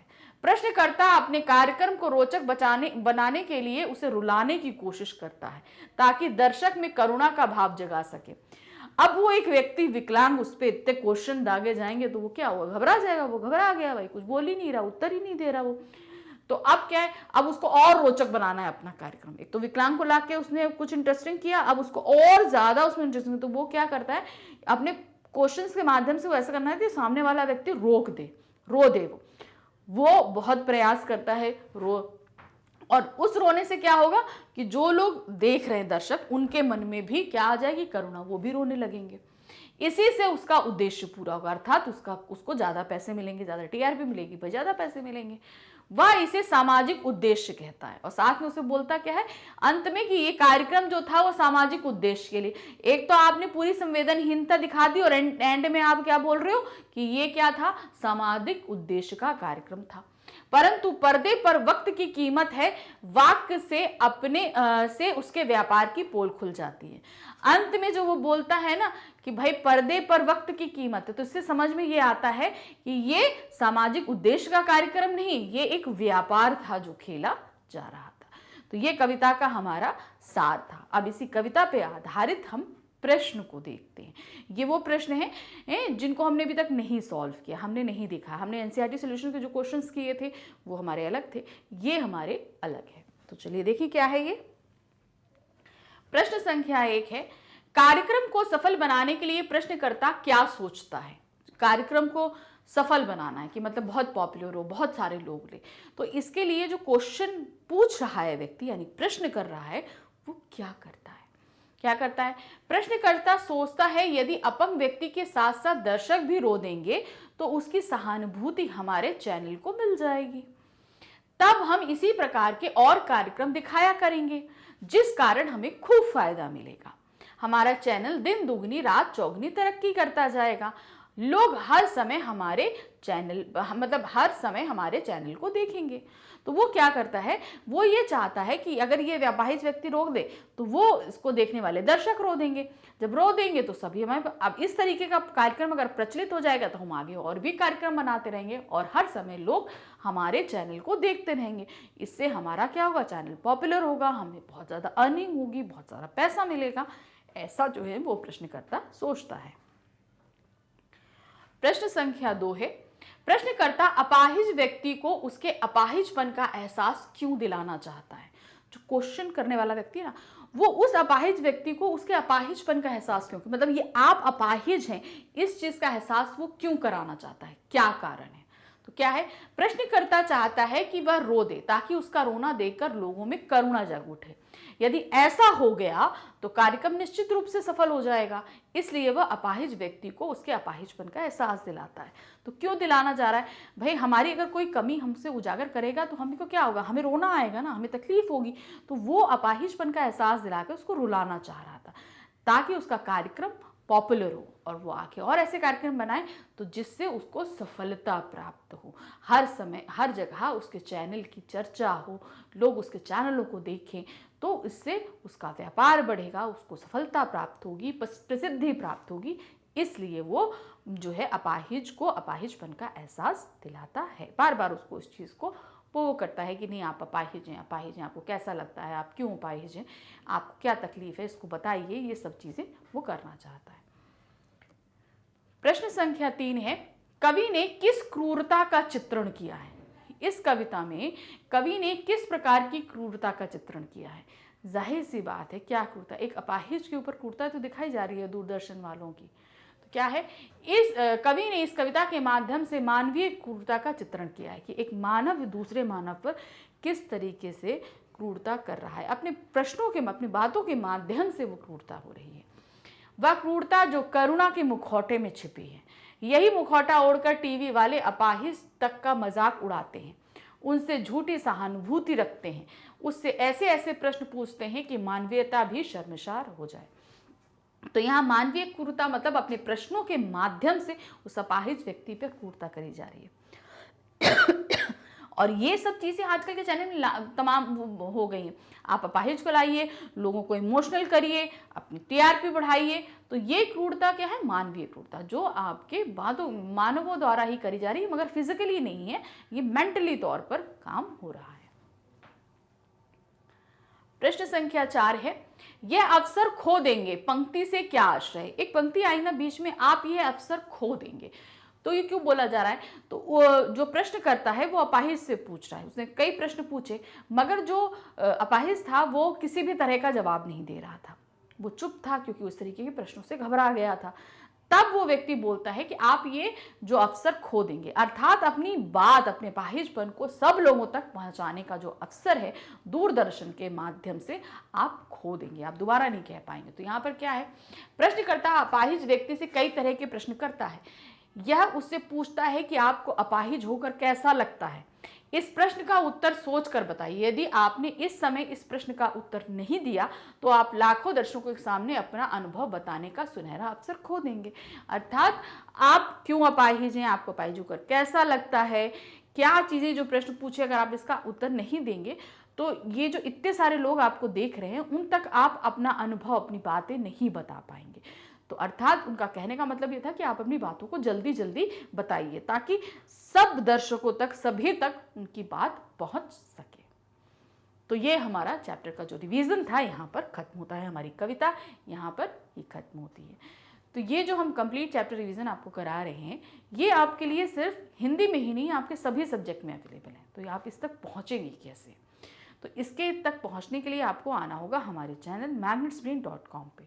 जब आप यहाँ पर आएंगे तो आप देखेंगे यहाँ पर CBSE इंग्लिश मीडियम दिया हुआ है, आपको इसे क्लिक करना है। जैसे ही आप इसे क्लिक करेंगे आपके सामने यहाँ पर वन शॉट रिवीजन आ जाएगा, आपको इसे क्लिक करना है। जैसे ही आप क्लिक करेंगे आपके सामने वो सभी क्लासेस आ जाएंगे जिनमें वन शॉट रिवीजन अवेलेबल है। तो आप देख रहे हैं 7th, 8th, 9th, 10th, 11th, 12th, तो आप हैं क्लास 12th में, आपको यहाँ पर क्लास 12th पे क्लिक करना है। जैसे ही आप क्लिक करेंगे आपके सामने क्लास 12th की वन शॉट रिवीजन की पूरी प्लेलिस्ट आ जाएगी। इस तरीके से देखिए सभी सब्जेक्ट्स आपके सामने दिए हुए हैं। अब जिस भी सब्जेक्ट का आपका एग्जाम होने वाला है आपको उसे क्लिक करना है। जैसे सपोज हिंदी का होने वाला है आपका, तो आप क्या करोगे, आप यहाँ हिंदी पे क्लिक करेंगे। जैसे ही क्लिक करेंगे इसमें आपकी हिंदी की सभी बुक्स आ जाएंगी। आपको करना क्या है, जो भी बुक्स का आपको रिवीजन करना है आप वो बुक क्लिक करेंगे, सारे चैप्टर्स आपके सामने होंगे। अब आप चैप्टर क्लिक करते जाइए, वीडियो देखते जाइए। जैसे ही आप चैप्टर को क्लिक करेंगे आपके सामने वो वीडियो आ जाएगा। वीडियो देखिए, रिवीजन करिए, तो और एग्ज़ाम भी अच्छे से दीजिए। और साथ ही हमारे चैनल को आप सब्सक्राइब ज़रूर करिए। सब्सक्राइब करेंगे आपके पास नोटिफिकेशंस आते रहेंगे कौन कौन से वीडियोस आपके सब्जेक्ट्स के आ रहे हैं, तो आपके सामने ईजिली एक चीज़ होएगा, तुरंत क्लिक करिए, आप वहाँ तक पहुँच जाएंगे। कौन सा प्रीमियर है, कौन सा शूट हो चुका है, सारी चीज़ें, सारे वीडियोस आपको उसकी नॉलेज मिल जाएगी। हमारे चैनल के साथ आप बने रहेंगे, क्यों? क्योंकि यहाँ पे आपको 100% फ्री एजुकेशन प्रोवाइड कराई जाती है। सारा कंटेंट ही आपको बहुत ही अच्छी क्वालिटी का दिया जाता है और अच्छी टीचरों द्वारा एक्सप्लेन किया जाता है ताकि आप सभी चीज़ों को अच्छे से समझ सकें। इसलिए हमारे चैनल के साथ बने रहिए। हमारे चैनल को लाइक, सब्सक्राइब और शेयर ज़रूर कीजिए। Thank you for watching, bye.